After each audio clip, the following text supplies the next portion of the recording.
Hello, hello, hello, dear listeners.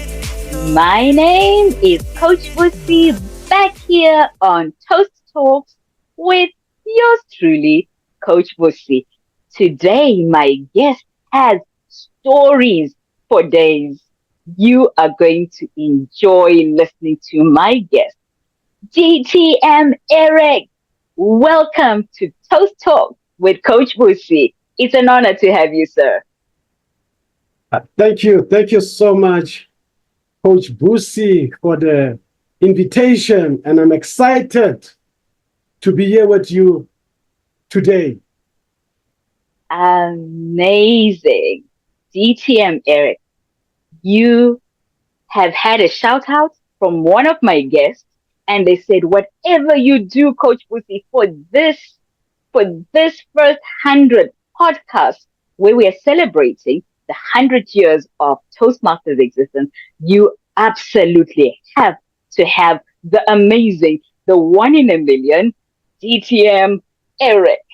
And here you are. I asked once, as is in Toastmaster culture, you said yes immediately. And I am ever so grateful. Would you please tell the listeners, how did you start Toastmasters? What brought you to this interesting world that you and I now share? How did you get here?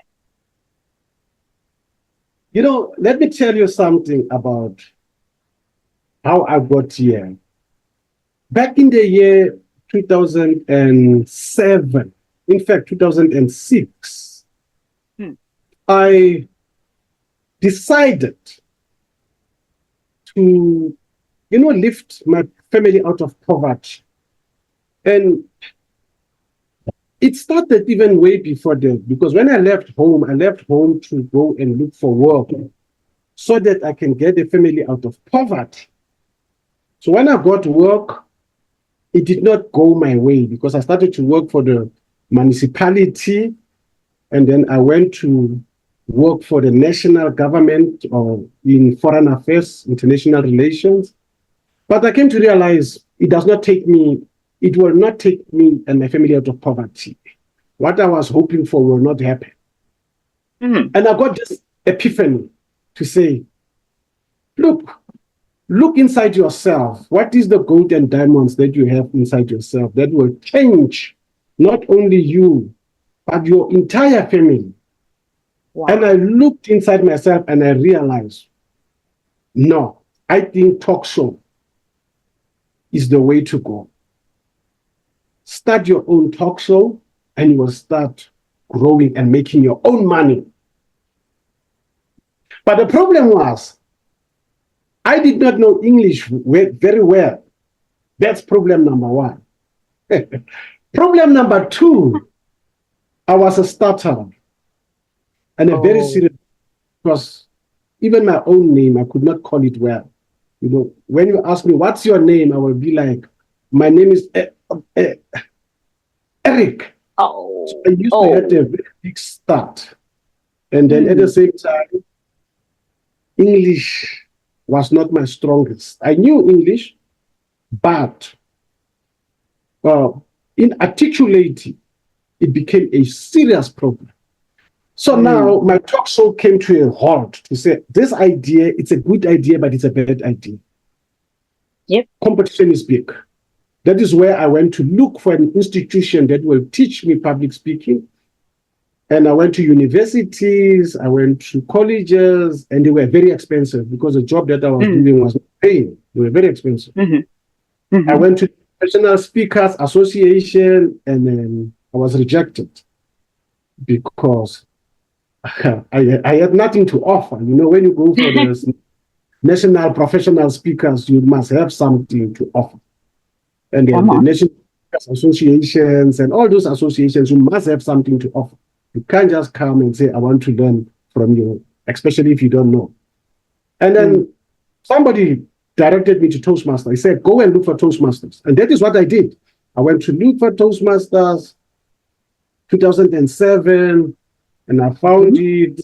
But it was not what I liked when I arrived, because I came to realize, too many educated people and I don't have education.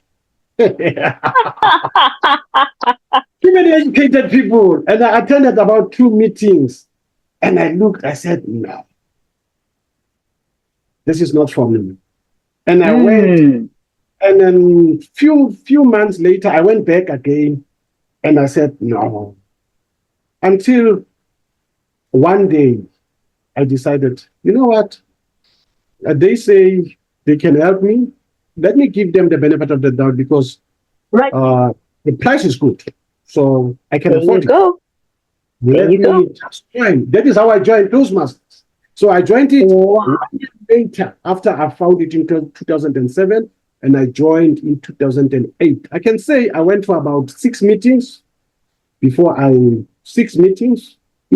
a year before I really. That's it. That is how I started my journey.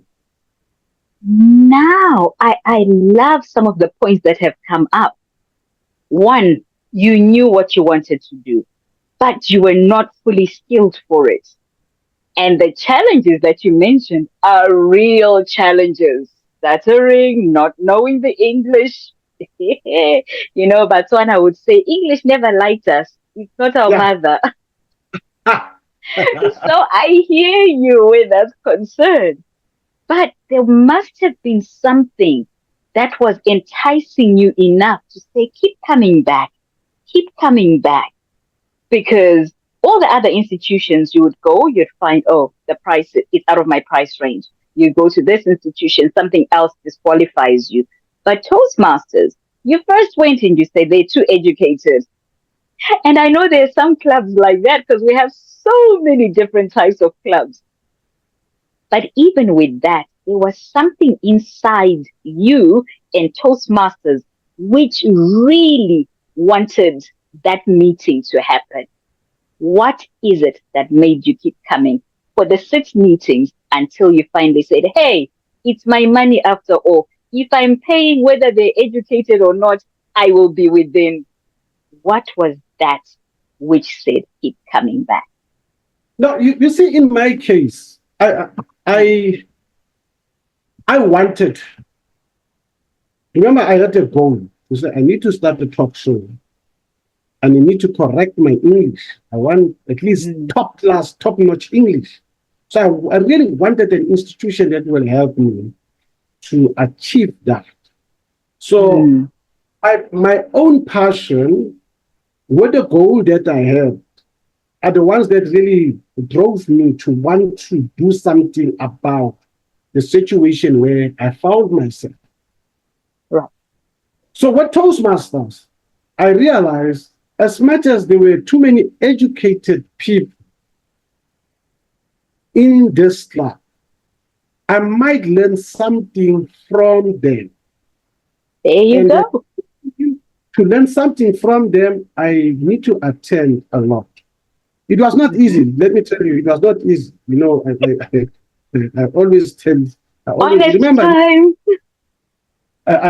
always tell people in Africa, we work very hard. So I remember after I've paid my dues, after I paid my in October, something told me you are not at the right place again.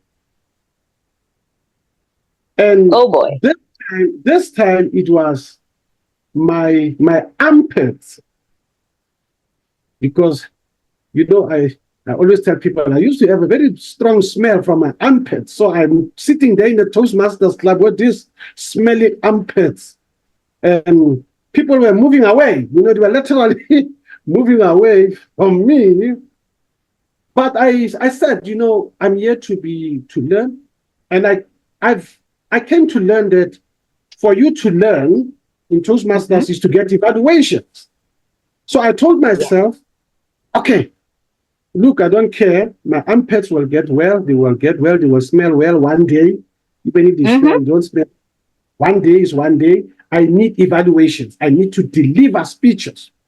So that attracted me now to say, I will be evaluated, and I will be evaluated by all these educated people.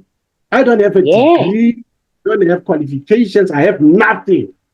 So what nothing, the only thing that is left of me is to gain from them. So use them to your advantage. Yes. So that is what I did. Mm-hmm. So that kept me coming back to say, deliver those speeches. Right. That that's such an interesting story, and it is so relatable. I can hear the passion and the honesty and the authenticity of where you were and where you came from. And this is one of the things that I love about Toastmasters. We really get to that point where we keep it as real as possible. And with Toast Talks with Coach Busi, that's one of the things that we are driving at that come from wherever you are. Because ladies and gentlemen, listen to DTM Eric. Do you know that this gentleman who is speaking to you now, how many DTMs do you have now? I got 6 DTMs and about to register my 7th DTM. I think by next week I'll register it. My 7th DTM. Yeah. Woo! Now that is amazing. I am striving for my very first one. It's taken me 3 years. I've done the work. I'm going, but the way I know the District Director Zivai for 129, she is on her third. She has 3 DTMs. And I thought that was amazing. I kept going, oh my goodness, how does anyone do it? Now I hear I'm in the presence of greatness. Someone with 7. I mean, it's practically 7 now, DTM Eric. Not just 7 DTMs. Tell me, what is the motivation to keep going?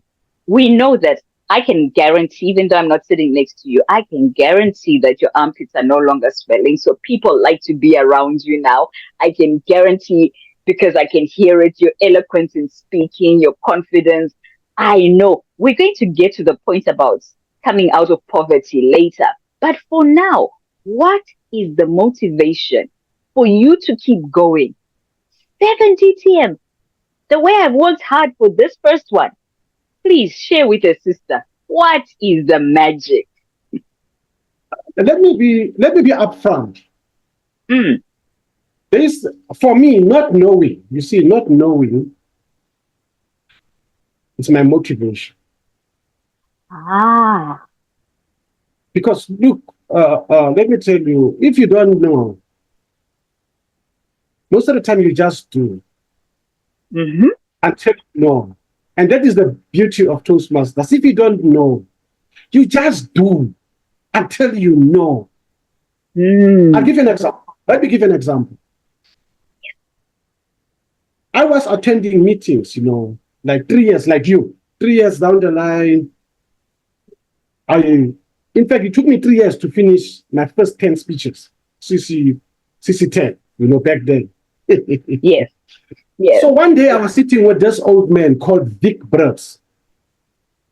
Vic Brutz, whilst I was sitting with him, he was I think, our club president, and there was this club officers training. And I asked Vic Brutz, I heard people talking about Triple Crown.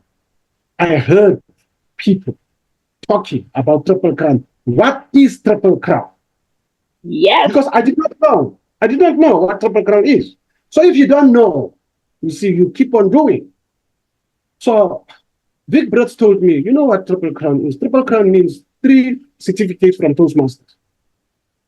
And then he said, and you already have 3 certificates according to him. I said, no, I got only 1, which is CC10. He said, if you can do another 2 certificates, then you will be Triple Crown before 30th of June. Before 30th of June. And then I asked him to say, 3 certificates. And then I asked him, Big Brother, is there something called 3 Triple Crown DTM? He said, Oh. it's impossible. Not there. I said, no, it should be there. If there's three certificates, there must be three. And that is what motivated me to say, I want to show Vic Brett that, look, I can make the 3 certificates, and I think I will go for DTM 3, you know. Wow. And I started to work hard from there. Remember, it took me 3 years to get my first certificate. But this is what happened. In the next 3 years, I got my first DTM. That means it took me about 6 years to get my first DTM. But here's the thing, by the time I was done with my first DTM, I realized I've already done the work for another 2 DTMs. The work was done. I've completed everything. I was only looking forward for district officer roles. I was already done with my ACBs and ACGs, which is the Advanced Communicator Gold and Advanced Communicator Silver and Advanced Communicator Bronze. I've already done those things. I've already done my Competent Leader certificates and my Advanced Competent Leader Bronze and Silver. So it was like, wow. So when I got my first DTM, I was ready for number 2 and I was ready for number 3. Come on. So that I did not know that I was advanced because I did not know. So I was trying to do as I don't know, and I was doing as I don't know, just to find out I'll be advanced. Wow. And by the end of the legacy program, I had already 5 DTMs. I registered my 5th DTM, which people were shocked. You know, it made me the only person in the whole of Africa to have 5 DTMs. Yes. So what I'm trying to tell you is, if you don't know, keep on doing. Don't sit. They will add up somewhere, and mine add up to 5 DTMs. You know, because I did not know. They keep on adding up. I'll explain to you later what I realized as I was adding up. Because look, some things are possible, you know, in life, they are possible. And hence I'm always saying, if possible, there's no impossible. If it's possible, there's no impossible. Well, so even if you don't know, just do it. Just do. You are absolutely amazing. I'm hardly able to contain the thoughts that are going through my head as I listen to you.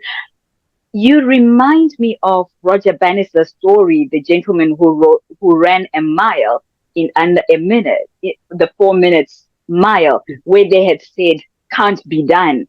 But because he didn't know that cap was there, he just ran and he made sure that he completed. It's possible when somebody does it, because the year after he ran that mile, there were so many other people who started coming and saying, me too, me too, me too. And they were able to do it. So thank you so much for charting the way for some of us who are still coming to see that, you know what, I don't need to sit on my laurel, because when you know better, you do better. You didn't know, but it was adding up. I don't have that excuse anymore. Because I know better, I'm expected to do better. DTM Eric, you and I will be talking at least when I have my triple, when I have my 3 DTMs. I will look for you and I will let you know how I have been edified because we have talked today. And I know I'm not the only one, but this one, allow me to weigh in and say, I know that there are many of us thinking like me. What are the benefits? What tangible benefits? You spoke right at the beginning about how you were looking for a way out of poverty. That I know resonates with so many people. And people in Southern Africa may think it's just them or they are on top of this ladder. It's really right around the world. People need to step out of poverty And in so much as we believe in prayer, and we do, some of us, most of us, it's not the only thing to do. How has this journey helped you on that primary goal that you started on? Yeah, look, let me tell you something about DTMs. As I've said, DTM 6. My first DTM was more about just public speaking, as I've said, talk show, public speaking, and so forth, and trying to get myself speaking in front of people, gaining my confidence. My second DTM, here's the thing, my second DTM was more about English. I wanted to concentrate 100% on my English. That is how I managed to mold my second DTM and concentrate my mind on getting the English language right. And then my third DTM was more about leadership, was more about, can I lead? Wow. And if I can lead very well? And that is, I put my mind to leadership. So the first one was more onto speaking. The second one was more onto leading. But the third one was more onto leading. The fourth one, for me, it was more onto how international can I take this public speaking. Woo! What a goal! Yes, how international. That is where my fourth DTM came in. And I did. I went to Tanzania. I started a club there, a first community club in Tanzania. I knew no one. I just told myself, if my leadership is so good from DTM 3, so I can lead from nowhere. And remember, Tanzania, they don't speak English well. I did. I opened a club called the Dar Toastmasters Club. I opened it in Tanzania. It's still operating, it's still functioning, and it's still doing well. So awesome. that was